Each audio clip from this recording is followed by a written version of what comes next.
right, good day. Welcome to my channel. This is the first session of our campaign of solo play using Whitebox. Fantastic medieval adventure game. I'm going to use basically what you see on the table. I've got a few other things off to the side simply because I don't like cluttered tables. I've gone ahead and rolled up my first 4 characters for my adventure. You might notice that my character card does not match the typical character sheet that you will find in old D&D or any D&D game, actually. So one of the things I've done is when I'm doing solo, I like things to be as easy, slim down, because when you're doing solo, you tend to get lots of things on your table. And I don't like a cluttered table. It's a pet peeve of mine. So what I've done is, in looking at the character sheet, you'll notice that most character sheets will have your normal 6 attributes. I've reduced that to 1, and the reason for this is in Whitebox, very rarely will you have characters that have more than 1 high attribute. So just for starters, for this purpose of this game, I've basically done away with that, and I've said 1 attribute will be exceptional and we'll give them a bonus. So what I've done is I've done away with all of them because I don't do skill checks or ability checks or things like that the way you usually do them. I do them with a simple D6, which, if you think about it, harkens back to the way that they used to do a lot of things. They may even do it this way in 5e, I'm not sure. They used to use a D6 to resolve a lot of actions. If you think about it, listening at a door, elves detecting secret doors, dwarves detecting slopes or construction, even knocking down a door, all of those used to be done with a D6. And so basically what I do is I have a house rule, I guess you would call it, where if you want to do something, you typically have a 1 in 6 chance of doing it. But if it's something that your high attribute would help you with, like say here, Urbend is trying to woo the tavern wench. He has a +1 to his charisma. Because the way I do the ability checks or just checks to resolve things, he's going to need to roll a 1 on a D6 die. So by adding a +1 to his charisma, now he has a 2 in 6 chance. And I use that for a lot of things. It's just a simple way to reduce the clutter and reduce the rules down to the bare minimum. One of the things I also do is, based on your class, I'll give you a modifier as well. So, for example, Saren here is a cleric. So if we come across some sort of religious thing and I want to see if he's ever heard of it or knows more about it or anything, I basically stick with the 1d6, 1 in 6 chance. But because he's a cleric, he's probably studied somewhere in a monastery a bunch of old dusty tomes written by monks. So I give him a +1 for that. Now, he, of course, also has a high wisdom. I might give him another plus. It just depends on the situation. And one thing you'll learn as we go along, I am a very loosey-goosey GM. I don't stick to the rules 100%. And especially if there is a situation where a rule will ruin the fun of the game I'm playing, within reason. TPKs are still allowed. They'll suck and they'll end the damn campaign, but those are still allowed. But in many cases where a rule will actually hinder or harm or throw the entire campaign off the cliff, I will typically kind of bend the rules a little bit. All right, so let's get going. So what I'm going to use here is I'm using the standard Whitebox rules. I'm also going to use this excellent book, Whitebox Omnibus. It was written by I guess I'll call him a friend. It's a guy I know. I've worked with him a few times, James Spawn. He actually started writing a lot of things for Whitebox, and he's gone on since. He's done very well for himself. I know he's written for Star Wars. I believe he's written for The One Ring. He's also released a couple games. He's got some cool stuff. Check out his stuff, Barrel Rider Games. But there's 2 reasons. I like this. It's written for Whitebox. I won't have to do any kind of conversions, even though conversions are fairly easy. But the thing that I really like about this book is it comes with a complete setting in the back of it. And it also has 3 established adventures. So while I'm not going to necessarily use those adventures, I might. But this gives us a nice little campaign setting that we can just jump into. I will say I don't like this map in black and white, so I have redone this map. I've got a couple maps. I got a couple maps here that I'll be using. I've just basically recreated this map here. I just drew it up on my tablet, dropped it into a PDF, and printed it out. I will put that in a little map. Basically, there are a couple, there's a dwarven clan here in the mountains. There's a halfling shire here, and then there was a town here, and then there's a couple other things that are running around here. I've also taken the time to print the map, and here you will see another reason why I'm using this. This is a map that I actually drew for James. So this is one of my maps. I don't know when I drew this map exactly. The book was published in 2012, so I would suspect I probably drew it sometime between 2010, 2011 or so. But it's fairly simple. You got a nice little town on a road with a on the side of a lake here, so they've got some fishing and things like that. All right, so the first thing we need to start with is, why are we here? So I like to start my solo campaigns with some sort of springboard to get the action moving, to give us a reason. I don't like to do the old, we meet in a tavern kind of thing. So I usually will say that my 4 characters, they know each other for some reason. And then I usually try to come up with some sort of catalyst as to why they're going to this area. So I need to get better bookmarks. But anyway, the village of Willowford actually has a total of 21 written locations in it. And I've just done a quick scan of this thing really quick. I read this when it came out, and I really have not read it since then. So what I'm going to do is I'm going to roll a d20, and I've decided that my band of heroes have decided that they want, perhaps they used to be farmers or whatever, and they've decided that now they've taken the plunge, they've left mom and dad's basement, and they are going to go out and become adventurers. And there was a catalyst that caused that. And to figure out what that catalyst is, I'm going to just do some quick rolls here. I've got 4 characters. One of these, and that is Urbend. Urbend knows someone that gave him something which caused the group to go to Willowford. And I'm going to roll here to see who it is that he knows. So I'm just gonna write down my first little couple points here. So the next step is, who in Willowford is Urbend connected to? And I'm just gonna roll a die, and I'm going to turn to that location. Hopefully this is a person and not just a location. At least maybe there's somebody there that we can connect him to. So, oh, interesting. So location 13 is the produce stand, and there is a halfling merchant who lives in Burrowmore, which is the halfling shire I mentioned before. Books don't want to stay flat. One downfall of using actual paper products, eh? Anyway, so he knows this halfling, or he is connected to this halfling in some way. So we know that he knows, his name is Grigory, and he's a merchant. He typically sells produce that comes from Burrowmore. All right. He's a petty and shrewd businessman. Gotta like that.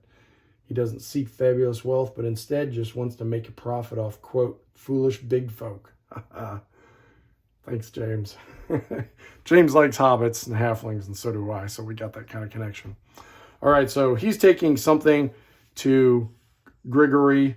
We'll just say it's from somebody back in their hometown. That you don't need to keep digging because that doesn't really matter. Now we kind of need to figure out what it is. I think it needs to be something small. It needs to be something that they can hand carry. I don't want something giant, a big shrine. I mean, it's going to this halfling. Let's see.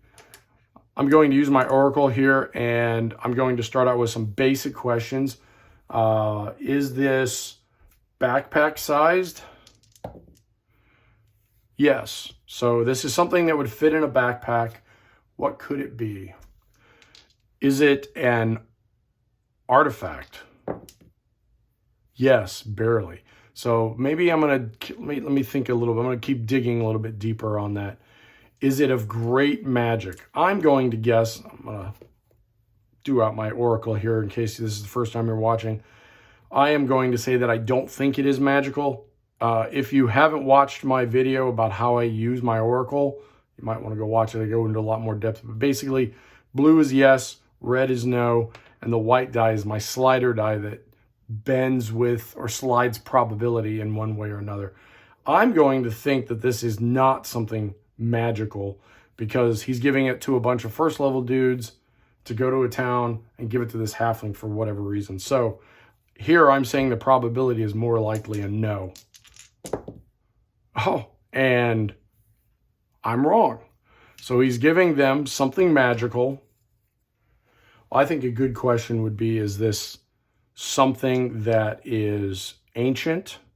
And remember, with oracles, you always want to use a yes, no answer, because if you give a question that's a little bit more ambiguous, it will slide and you'll get an answer back that will also be likewise ambiguous. All right, so is it ancient? I'm going to just use a straight roll on this. No, it is not ancient. So did the person who gave this to Urban make it? Yes. Not ancient, made recently. Let's see. Urban, we happen to see here, is a thief. So is this something that would be useful to a thief? Barely a yes, and a very weak one at that. So it's something magical. All right, so I'm probably going to edit out some of this writing because I'm sure you guys don't want to watch me writing my notes. But some of you have said that you are interested in how I do my notes, so I'm going to try to show them to you. All right, so we know it's something that's usable by a thief. Now, part of the reason I'm going to Willowford with this adventure is Willowford is a pretty contested area.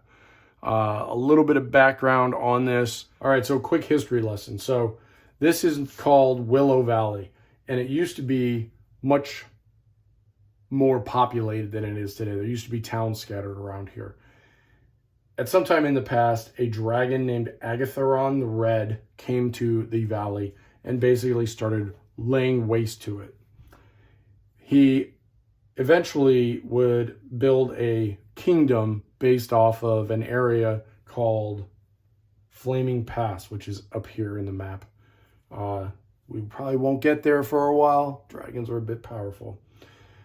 He killed, there used to be a dwarven mine up there. He killed a bunch of dwarves and basically went about devastating the area, killing people, eating halflings because they taste good for snacks, and basically having a good old time destroying Willow Valley. And then at some point, another, and James likes to pick me some hard names to read. Azagrim the Abjurer, which is a powerful mage, showed up, and he challenged the dragon in single combat for the right to rule Willow Valley. The dragon came down and basically burnt all kinds of crap.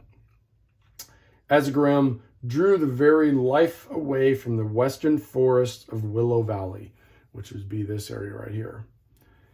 And he used the power of the very life force to destroy the dragon and destroyed and completely fallowed the land. And that's why now you have this kind of dead, swampy area over here that the river runs through. The people of Willowford and the dwarves built Stone Axe Citadel, which is up here on the map. You can see I didn't draw it yet. I was running late on time. Here, I'll draw it real quick. I know it's in ruins. You're not supposed to know that. There, I drew a ruin keep. They built Stone Axe Citadel for Azagrim.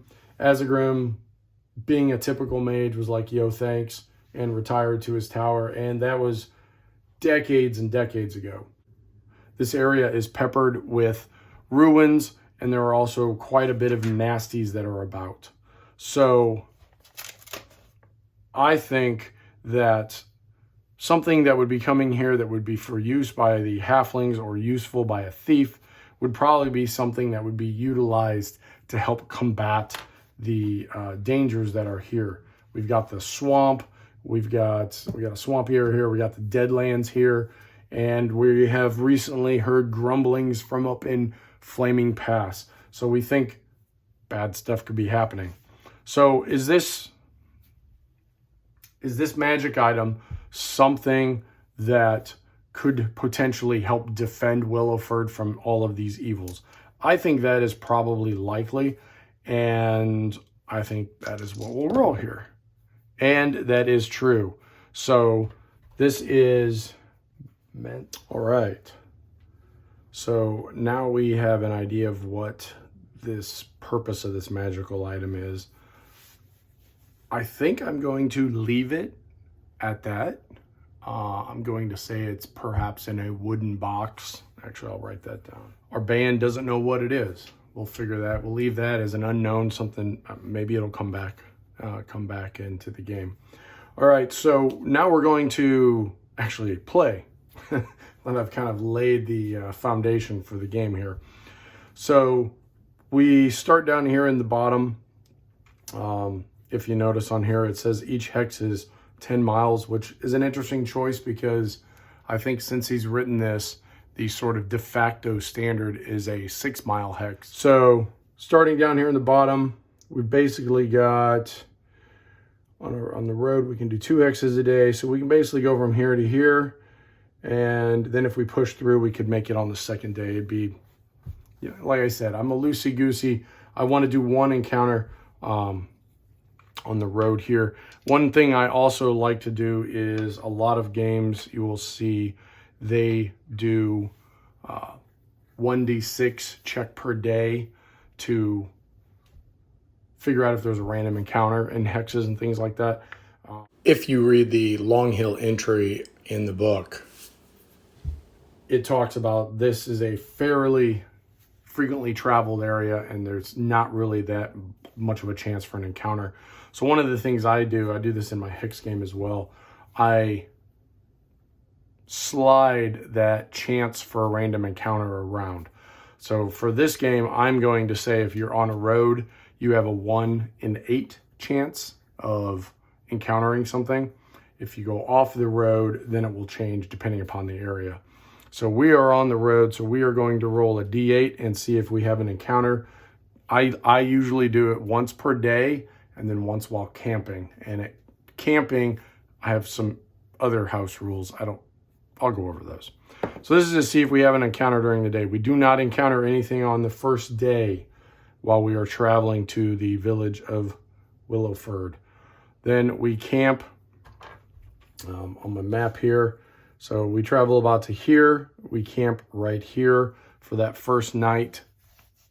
And I am going to roll a d6 for a night encounter because I think things come out and hunt at night in the dark, right? And again, I rolled a 4, nothing in the night. So the next day we get up and we take the left fork and then we take the right fork. And because we are in a rush, I am going to change that D8. We're in a bit of a hurry because we want to get to Willowford that night. So I'm going to change this. I'm going to roll a D6 to see if we encounter anything during this day because we are pushing it. Ooh, almost. So luckily we make it to Willowford on the second day. So one of the things I sometimes do, well, I like to keep a little bit of a journal of this. So day 1. Okay, so we've successfully traversed the area to reach Willowford. Now, I don't remember reading in Willowford if they have any standing guards. Let me do a quick check here. All right, so I've checked it out, and the town of Willowford apparently does not have a standing garrison or police force, or as I could find, even a sheriff. I'm sure there probably is one. I just didn't find one when I was scanning through this. So we arrive in town just past nightfall, and we come striding into town. And I pulled up the map here real quick. I will put a larger image up here, or maybe I'll put it over here. I'll vary it up a little bit. The only place in town that seems to be happening after night is the Frothing Flagon, which is rises 2 stories, set upon a stone foundation, and one of the only buildings in Willowford with a wooden roof is the Frothing Flagon, a stout inn. Frosted glass windows are set into the sides, and a heavy oaken door marks the entrance. Above it hangs a wooden sign painted with a tankard overflowing with beer foam and the words "The Frothing Flagon" burnt into the sign. A thin trail of smoke trickles above the building from a stone chimney, which pokes from the top of the roof. All right, so it also adds in the text here, it's the social hub of Willowford. It's run by Drusk, a dwarf. Drusk is a no-nonsense businessman who was able to carry the finest ale in the valley because of his good relationship with the dwarves of Stoneaxe Citadel. All right, so let's see.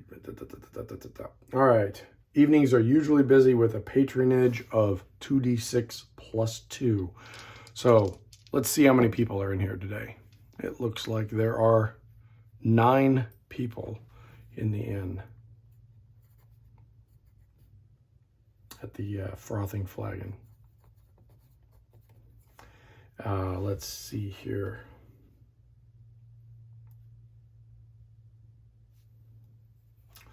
All right, so the first thing we probably should ask is our point of contact, Grigory, here?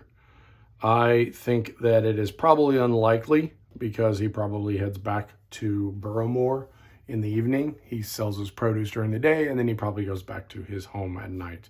So let's just see if he's here. And that is a weak negative. So Grigory is not there. I think our lovely little companions here will probably come into the place, and they will probably get some food. That's one thing I just realized that I forgot to figure out their gold and everything. So I'm going to do that real quick. All right, so there are lots of people here in town. One of the things I think is always important to know is, are there other adventurers in this area? And I think it's probably likely. So I'm going to roll my oracle this way. And that is, in fact, a yes. So how many of these 9 are adventurers? I'm going to roll a d6 and a d4. 5 of them are adventurers. 5 of them are local. Or I'm sorry, 9 people. That's 5 minus 4. All right. So 5 are adventurers.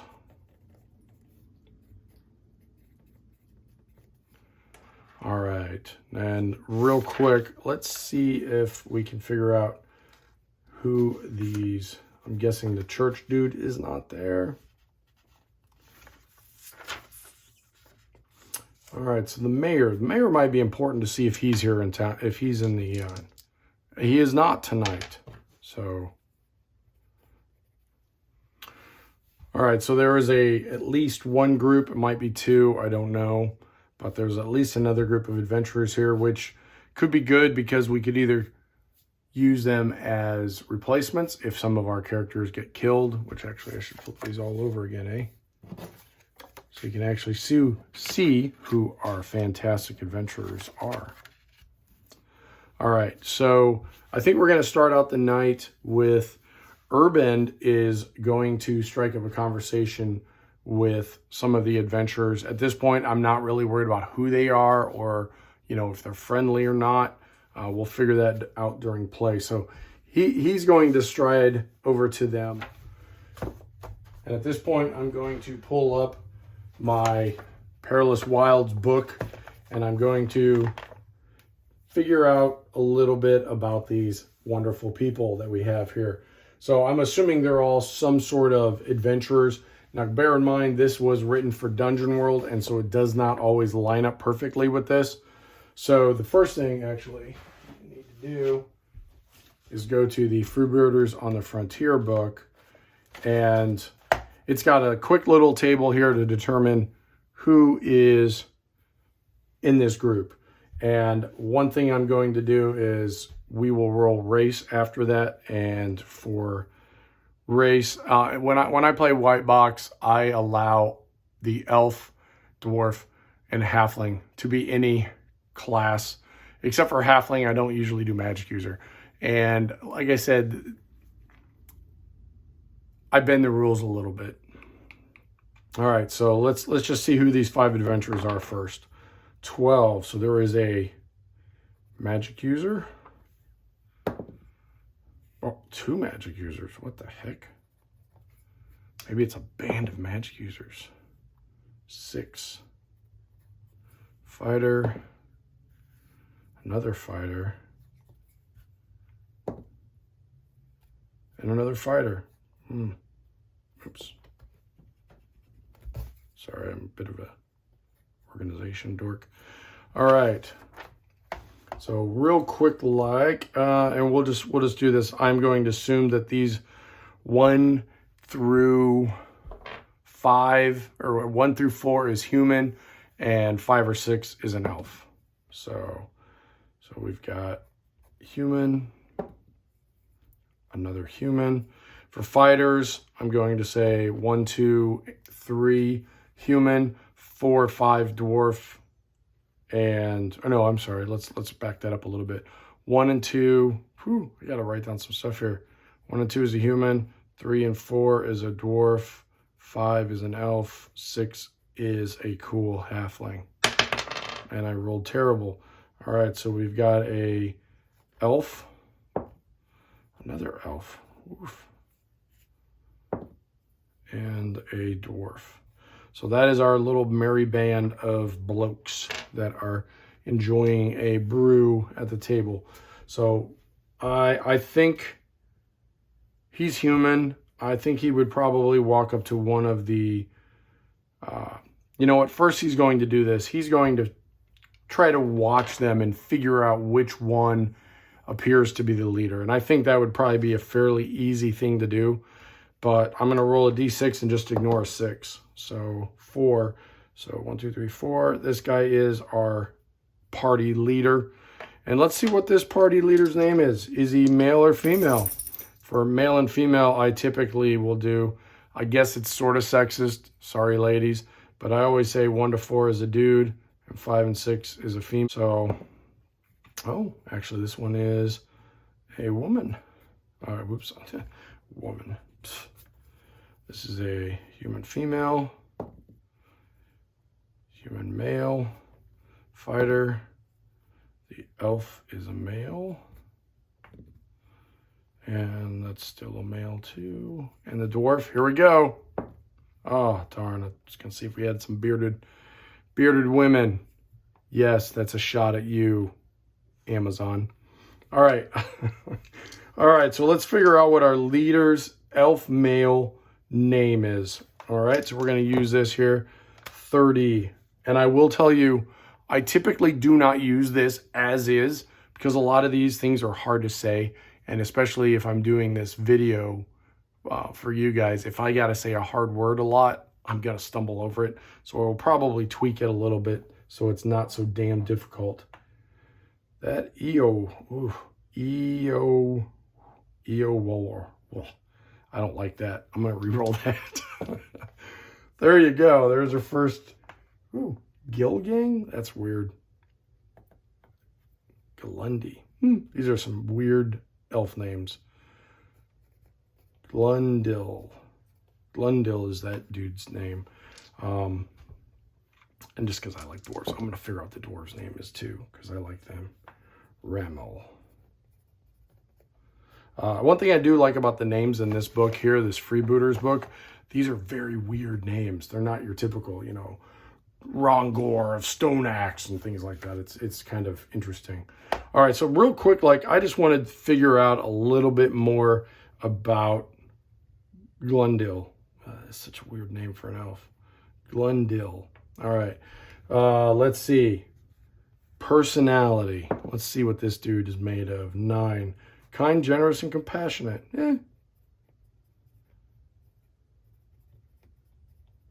All right, so another thing I kind of want to look at is, have they been on an adventure already in this area? Well, let me rephrase that.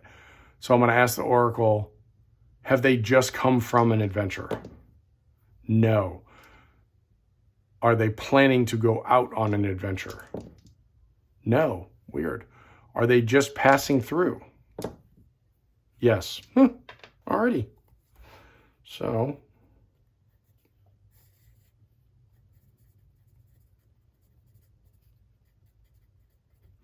all right. Well, let's say this. He's going to try to strike up a conversation with these guys, and I'm going to pull up this table, and this table always is hard for me to find.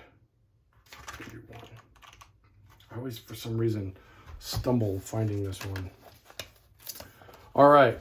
So Urbend has a high charisma, so he is going to try to strike up a conversation with these guys and see if he can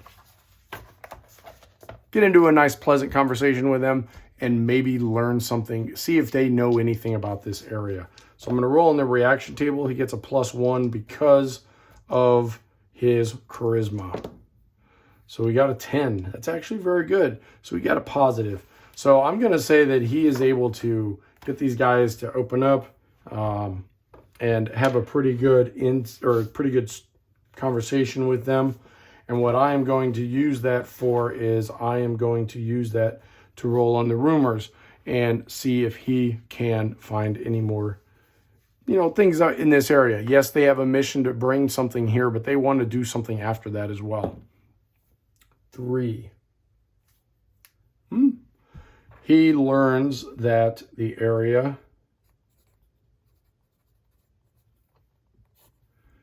a tribe of savages live in the Long Hills that can turn invisible whenever they like. Woo. All right, so while he's doing that, I'm also going to see if anybody else is able to strike up a conversation with anybody else in the tavern and learn anything. I think they probably can, and to assist in that, let's see, she's only got 10. Saren's got 12 gold. So what he's going to do is he's going to spend 2 gold pieces to buy some drinks while he's out there. And what I'm going to do, because he spent a little bit more, I'm going to roll my Oracle to see if he's able to get a conversation going with anybody. And what I'm going to do is I'm going to give him a little bit of a bonus because he's offering drinks. So let's see if he's able to talk to some people. Oh, nah. All right, so then what I'm going to do, I'm going to roll on my reaction table, and because I didn't roll well on that one, what we're going to do is he's not going to get a bonus on here, so it'll be a straight reaction roll. Oh, 10. It's positive. So despite wasting 2 gold on that roll, he was able to learn some other stuff here in town. 5. Mayor Drannon is hoping to marry one of Alton's daughters to strengthen his position in town. Interesting. So we got a little bit of... All right, so let's roll another one. All right, so the other rumor that they're able to get is that they have heard that there is a huge network of caverns under the village.